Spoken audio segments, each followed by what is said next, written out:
पिछली किस्त में आपने देखा कि मुगल तर्ज तामीर की इब्तिदा अकबर के दौर में होती है। लाल पत्थरों से लेकर फन तामीर का ये सिलसिला सफ़ेद संगमरमर तक जाता है और शाहजहां के दौर में अपने उरूज पर पहुंचता है। औरंगजेब की बादशाहत के आते आते ये फन जवाल पजीर हो चुका था।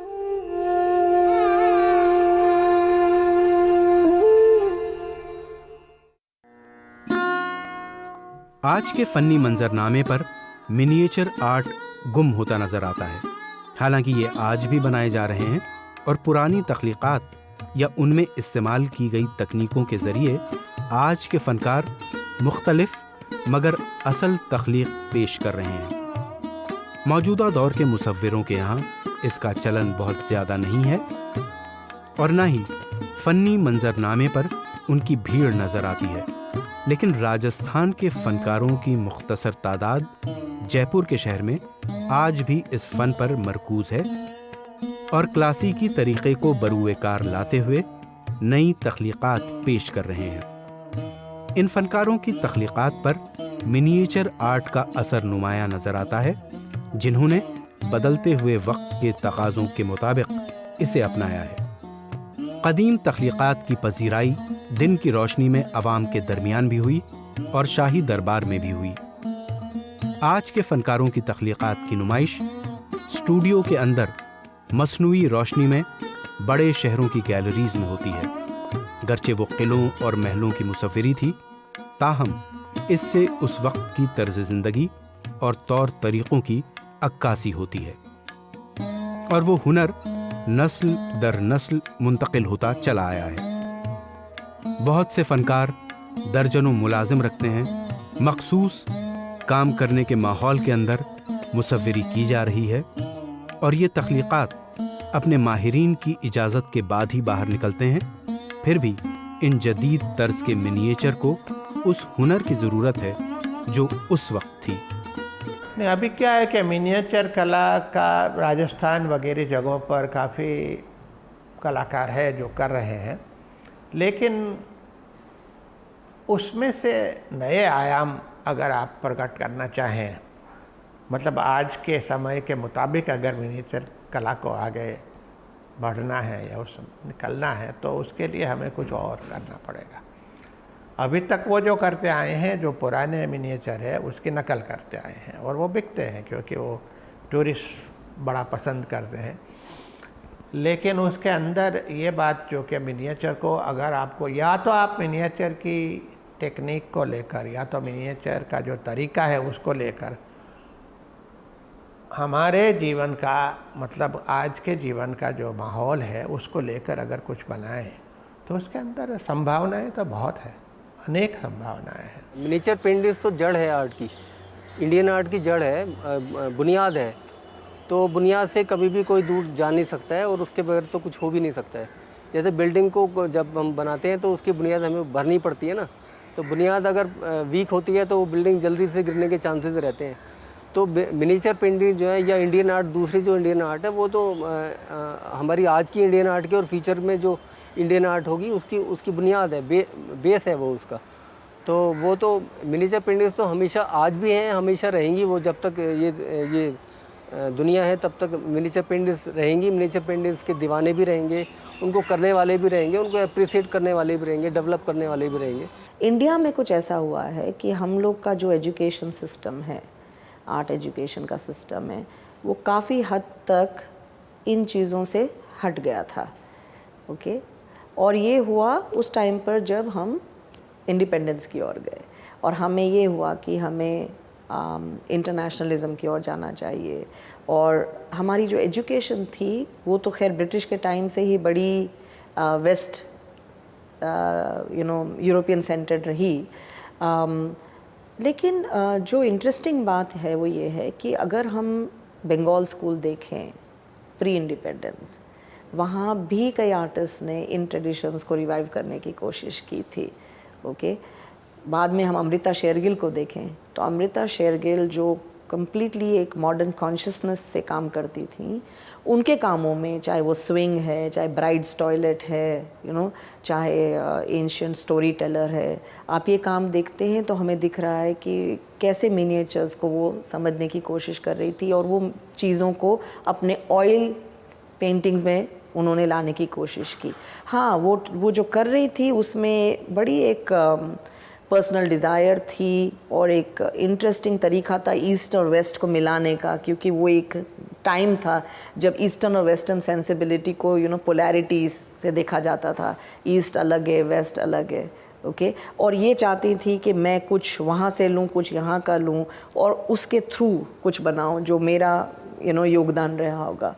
तो आर्टिस्ट लगातार इस चीज़ों को कुछ आर्टिस्ट देखते आ रहे हैं, ओके। बंगाल स्कूल ने अलग नज़रिए से देखा, अमृता शेरगिल ने अलग तरीके से, MF हुसैन के अर्ली काम जो देखेंगे आप तो बहुत से अर्ली वर्क्स में आपको मिनिएचर्स की झलक आएगी या मिनिएचर की अंडरस्टैंडिंग रिफ्लेक्ट होगी, ठीक है। तो ये होता आ रहा है, कुछ जगहों पे जाकर वो थोड़ा कम हो गया, क्योंकि एक चीज़ होती है ना, एक टाइम होता है जब ज़्यादातर लोग कहते हैं कि हमें और एक्सपेरिमेंटेशन की ओर जाना चाहिए, और उस एक्सपेरिमेंटेशन में बहुत से अलग मटेरियल्स और मीडियम्स को एक्सप्लोर करने की शुरुआत हो गई, और कहीं कम लोग हो गए जो इस लैंग्वेज को देख रहे थे और इस लैंग्वेज को लेके चल रहे थे। बट डेफिनेटली 70s में, 60s 70s में गुलाम मोहम्मद शेख, भूपेन खक्कर, नीलिमा शेख, रामचंद्रन और अर्पिता सिंह, बहुत से आर्टिस्ट हैं जिन्होंने बखूबी इस चीज़ को देखा, री-एनर्जाइज किया और अपने बड़े पर्सनल नैरेटिव्स को और कंटेम्प्रेरी लैंग्वेज में इसको शामिल किया, इन चीज़ों को शामिल किया। सैफुद्दीन तकरीबन 3 दहाई कबल जयपुर में पैदा हुए। कदीम मुसव्विरी और जदीद मिनिएचर पेंटिंग में वो माहिर हैं। इनका ताल्लुक़ राजस्थानी स्कूल से है। वो अपने ख़ानदान की 8वीं औलाद हैं, जिसमें 3 बहनें और 6 भाई हैं। उन्होंने जयपुर में ही परवरिश पाई। इन्होंने अपने बड़े भाई रफ़ीउद्दीन के ज़ेरे साया तरबियत पाई, जो जदीद मिनिएचर पेंटिंग के माहिर हैं। वो हफ्ते में 6 दिन और रोज़ाना 8 घंटे काम करते। उन्होंने अपने भाई के ज़ेरे निगरानी 200 से ज़ायद तस्वीरें बनाई, जिसमें उन्हें काफ़ी वक्त लगा।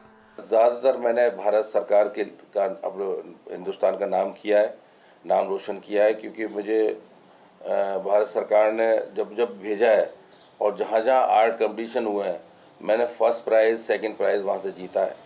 मुझे भारत सरकार की तरफ से सार्क में पाकिस्तान भेजा गया था 92 में।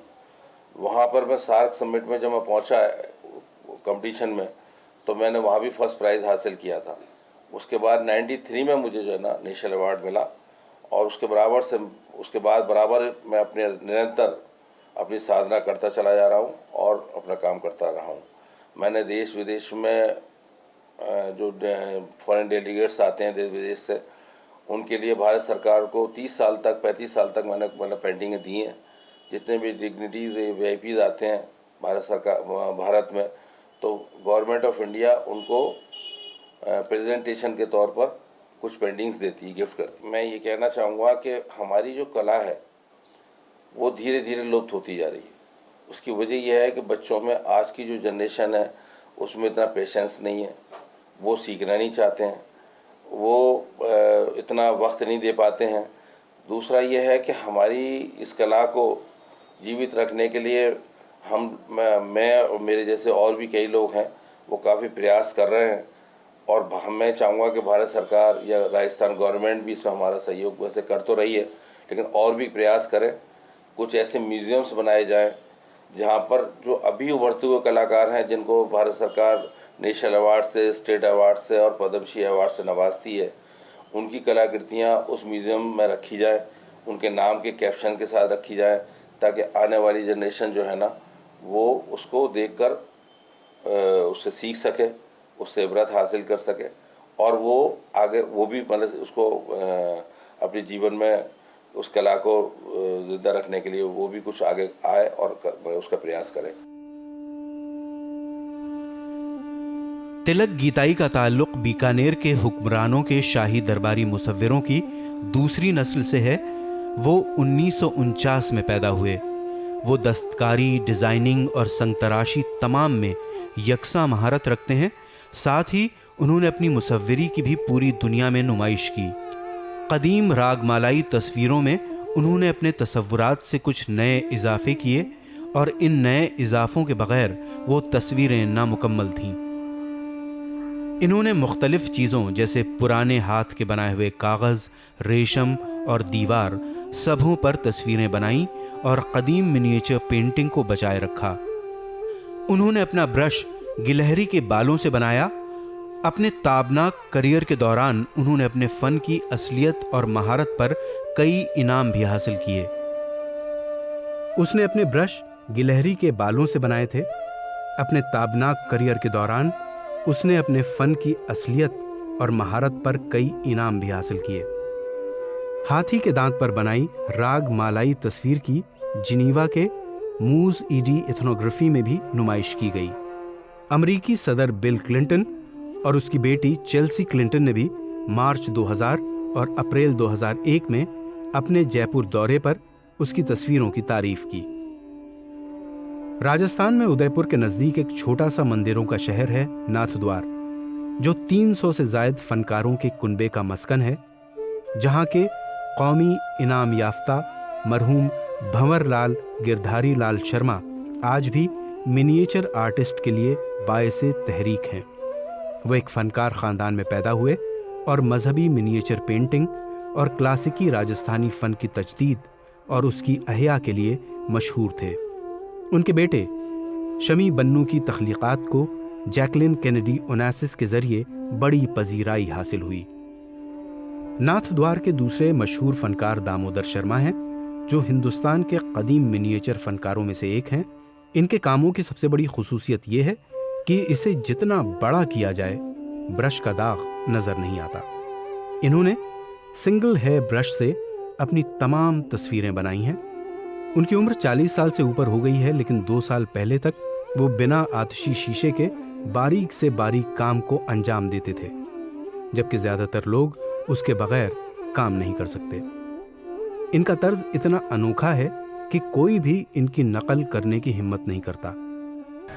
मेरे दादाजी करते थे, मेरे पिताजी भी करते थे और मेरे नाना जी भी करते थे। उनसे मैंने धीरे धीरे स्केच बनाना सीखा। मेरी होशियारी आई, मैंने स्केच बनाना सीखा। धीरे धीरे धीरे धीरे इस काम को हम आगे बढ़ते गए। बिगड़ता वापस वो ठीक करके उनको सिखाते थे और उनसे ये मिनिएचर पेंटिंग है हमने सीखी थी। बहुत चलती थी पहले। आखिर ऐसा क्या कारण था कि आप मिनिएचर पेंटिंग की तरफ ही आपका मिनिएचर वो बढ़िया था। अपने पिताजी यही करते थे, दादाजी यही करते थे। हमने देखा परंपरा ही की चीज़ ही सीखो, क्यों अपन दूसरों में जाओ। फिर धीरे धीरे धीरे लुप ये होने लगी कि भाई ये एम्बोज का काम करने लग गया। दूसरे जाति वाले भी बहुत, हमारे समाज के अलावा दूसरे समाज वाले भी करने लग गए। तो हमको मजदूरी बराबर मिलती नहीं थी। फिर धीरे धीरे एम्बोज का काम चालू किया, तो मिनिएचर को एम्बोज में ले आए। आपने इस मिनिएचर पेंटिंग के साथ क्या कोई न कोई नया कुछ नया तो यही है सर कि पिछोई में हमने मिनिएचर को पिछोई में लिया। धीरे धीरे धीरे पिछोई वर्क, चित्रकारी की पिछोई बनती थी, दान की, रास की, गिराधरण की। ये पिछोई जैसे वो नंद उत्सव की पिछोई बनाई। वो फिर धीरे धीरे मिनिएचर को कम करके पिछोई आर्ट बने दिया, पिछोई कला। आखिर क्या कारण है कि मिनिएचर आर्ट को छोड़ के दूसरे आर्ट को, ड्राइंग की दूसरी पद्धति में जाने का? दूसरी पद्धति हमारे पिताजी ऐसे ही करते थे। वो ये मिनिएचर कम पड़ गया, दूसरे लोग ज़्यादा सीखते करने लग गए ना। हमको मेहनत नहीं मिलती थी बरोबर मेहनत नहीं मिलती थी। फिर पिछवे आर्ट में पड़ गए। फिर पिछवे धीरे धीरे धीरे धीरे पिछवे भी चल रही है अभी। फिर एम्बोज का काम चालू हो गया था। अभी एम्बोज का काम कर रहे हैं बहुत से लोग, पर हम इतना नहीं करते एम्बोज का काम। हमारे तो ठाकुर जी कृपा से काम है। किस तरह के कलरों का उपयोग करते हैं? कलर सब नेचुरल। हमारे दादाजी पिताजी जो करते थे, गुरु जी, वही नेचुरल। हमारा पत्थर से गुठाई करते हैं, गुठाई करके उसके बाद कपड़ छन करके उसके बाद हम नारियल की कटोरी में ये कलर बनाते थे। और कलम भी हम हाथ से बनाते हैं, ना कोई सेवल कलम हम यूज करते हैं। दामोदर की मुसव्विरी कागज पर एक फितरी मादनियाती रंग है। उन्होंने अपनी तस्वीरों में कभी तिजारती रंग इस्तेमाल नहीं किया। वो अपनी तस्वीर को एक चिकने पत्थर से रगड़ने के जरिए मुकम्मल करते हैं ताकि उसमें चमक पैदा हो सके। श्याम शर्मा, जिसे नाथ द्वार का ही कहा जाता है, की पैदाइश 1955 में मध्य प्रदेश में हुई।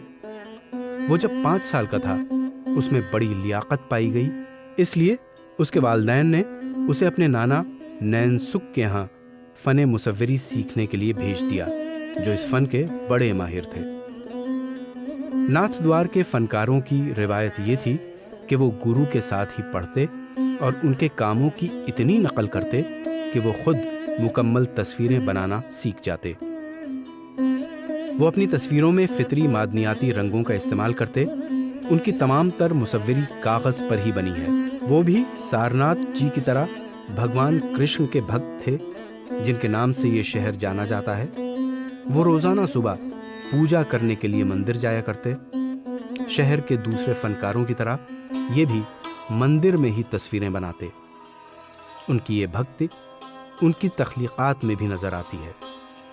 श्याम को हिंदुस्तान में फनकारों का सबसे बड़ा इनाम नेशनल अवार्ड फॉर मास्टर क्राफ्ट्सपर्सन्स भी मिल चुका है। जब मैं 5 साल का था तो मेरे नाना जी, मैं मतलब 5 साल की उम्र में से ही मैं कुछ न कुछ कागज़ पे बनाना करना ऐसा सीख गया था। तो नाना जी मेरे यहाँ के नाथद्वारा में रहते हैं मेरे नाना जी, तो वो बहुत मशहूर और उस राजा महाराजाओं के टाइम के मानव जाने माने आर्टिस्ट रहे। तो उन्होंने मेरी जब ये स्केचिंग की कला देखी तो उन्होंने कहा इसमें कुछ ऐसा प्रतिभा है, तो उन्होंने मुझे यहाँ लिया है नाथद्वारा, फिर अपने पास रखा। और कुछ समय बाद वापस में 1-2 साल उनके पास रहा, बचपन में 5-6 साल की उम्र में। फिर वापस मैं पढ़ाई के लिए अपने गांव चला गया। मध्य प्रदेश कयामपुर गांव है, मंदसौर डिस्ट्रिक्ट में मध्य प्रदेश में। तो वहाँ पर रहकर मैंने 10वीं कक्षा पास की। वापस मैं यहाँ आ गया, तब फिर उन्होंने वापस मुझे स्केचिंग, मैंने कम से कम 15 साल तक स्केचिंग किया। स्केचिंग करने के बाद में धीरे धीरे अपना मैंने पेपर पेंटिंग, फिर आइवरी बहुत चलती थी उस वक्त, तो आइवरी पेंटिंग और कई शैलियों का वगैरह अलग अलग। तो मुझे भारत सरकार से राष्ट्रीय पुरस्कार ग्लास पेंटिंग पर मिला। तो वो मैंने, जब इंदिरा गांधी की डेथ हुई थी तब उपद्रव हुए थे, तब इंदौर के अंदर राजवाड़ा के अंदर जैनियों का मंदिर है जिसमें ग्लास पेंटिंग वगैरह लगी हुई थी। तो वहाँ पर वो उपद्रवियों ने जला दी थी। तो उसकी मैंने कहा क्यों ना वापस इसको शुरू किया जाए। तब मैंने एक ग्लास पेंटिंग बनाना शुरू किया। तब उसके बाद मैंने वो जो ग्लास पेंटिंग बनाई तो वो जो कुछ, फिर मैंने नेशनल अवार्ड के लिए भी भेजी उसको। तो वो इतनी, मतलब तेंजोर में ग्लास पेंटिंग का काम होता है लेकिन वो फोक होता है। तो मैंने जो किया वो प्योर डिटेल, वैसे इसमें मैं कई तरह से काम करता हूँ। ग्लास के ऊपर चांदी की कटोरियों से भी काम होता है, इसमें अपना चपड़ी के कलर बना करके वो भी काम यूजली लेते हैं। तो मेरा क्या ऑलराउंडर काम है, मतलब ऑलराउंडर मतलब मैं पिछुए का भी करता हूँ, मिनीचर का भी करता हूँ, पेपर पेंटिंग में भी करता हूँ, मतलब पत्थर पे, लकड़ी पे, आप जिस पर भी आप काम करवाना चाहो, अपना मास्टर क्राफ्ट्समैन। आपके दादा परदादा किस तरह का कार्य करा? मेरे दादाजी सीतामऊ रियासत जो मध्य प्रदेश मंदसौर ज़िले में है, वहाँ के जाने माने मतलब शिल्पकार थे। उनको कई पदवियाँ मिली हुई थी, तो उस वही ख़ानदान में चला आ रहा। मेरे फादर भी मंदिर वगैरह का निर्माण यही करते थे। आज भी हमारे वहाँ समाज के, अब तो इतना मंदिर का निर्माण का काम तो सब चुनाई का काम ही करते हैं, लेकिन उनकी आज भी सीतामऊ के अंदर ऐसी छतरियाँ और ऐसी बने हुए हैं जो अद्भुत है और बहुत ही, तो हमारा ख़ानदान परंपरा चल। वहाँ से सीतामऊ से पहले हम देवास के पास में अपने बागली करके रियासत थी, वहाँ मेरे दादाजी वहाँ रहे सबसे पहले। वहाँ से फिर उज्जैन आए। उज्जैन के जो राजा महाराजा, उन्होंने वहाँ काम करने के बाद में उनकी देखरेख में फिर सीतामऊ आए, बुलाया, सीतामऊ रहे। तो फिर वही हमारा उसके बाद चला आ रहा है। मिनिएचर आर्ट के ऊपर जिस तरह से आपने वर्क किया है जी, और अलग अलग तरह का मिनिएचर आर्ट, जैसे कांच पे मिनिएचर, कहीं अलग अलग तरह का मिनिएचर, उसके बारे में आप बताइए किस तरह? तो मिनिएचर तो ऐसा है कि आज समय अनुसार जो मांग होती गई, वो मेरे जो लगन थी मुझे मैं मतलब पैसे के पीछे नहीं दौड़ता हूँ। जो एक अपना एक ट्रेडिशनल जो है वो जो लुप्त सी हो गई है, तो उसको वापस अपन कैसे कर सकते हैं। तो जैसे श्रीनाथ जी की जो पेंटिंग है, तो इसी में अभी जो मैं आपको एक दिखाई थी, तो एक अंगूठे के बराबर 1.25 इंची से भी छोटा था, लेकिन उसमें मैंने डिटेल सोने का काम किया है, बकाया सोने की छपाई का, और वो इतना डिटेल, तो वो क्या ये लगन, इसमें साधना है, हर किसी के बस का काम नहीं है। आप नाथद्वारा में हज़ारों आर्टिस्ट काम करते होंगे छोटे छोटे, लेकिन उनसे बोलो ये काम करना तो वो नहीं कर सकते, क्योंकि इसमें मन रोकना पड़ता है। जब तक ब्रूस चलता है सांस रोकी रहती है। और मैं ब्रूस हाथ से बनाता हूँ, गिलहरी को पकड़ते हैं, पकड़ के उसके पूंछ के पानी में गिला करके उसके बाल काट करके वापस छोड़ देते हैं उसको, और उसी से ब्रूस बनाते हैं। उसी से इतना महीन से महीन काम होता है। बाकी अपने सेबल के जो बाज़ार के आते हैं उसमें इतना महीन काम नहीं हो सकता।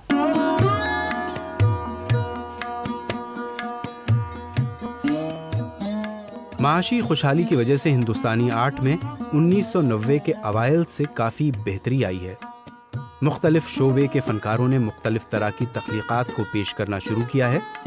इस खुशहाली के बाद हिंदुस्तानी आर्ट न सिर्फ अपनी इल्मी रिवायत में महदूद है, बल्कि इससे भी बाहर है। फनकार अब नए नए तर्ज इस्तेमाल कर रहे हैं और दुनिया की सताइश के मुंतज़िर हैं। इस बदलते हुए मंजरनामे में इन फनकारों ने अपने रिवायती तर्ज को भी बरकरार रखा है। इन्होंने ठहराव से पूरी महारत के साथ गुरेज किया है और जिद्दत को जगा दी है। बेरोक तसलसल और लामुतनाही वसअत के सबब कदीम रिवायत को फ़न्नी तफसीर व तशरीह के साथ आज की मुसव्वरी में पेश करने से मिनिएचर आर्ट में दिलचस्पी और नई वसअत पैदा हुई है। इस तकनीक के दिलफरेब अंदाज ने मीडिया को बहुत ज़्यादा मुतवज्जो किया है और बैरूनी दुनिया के लिए भी एक नया दरीचा खुला है।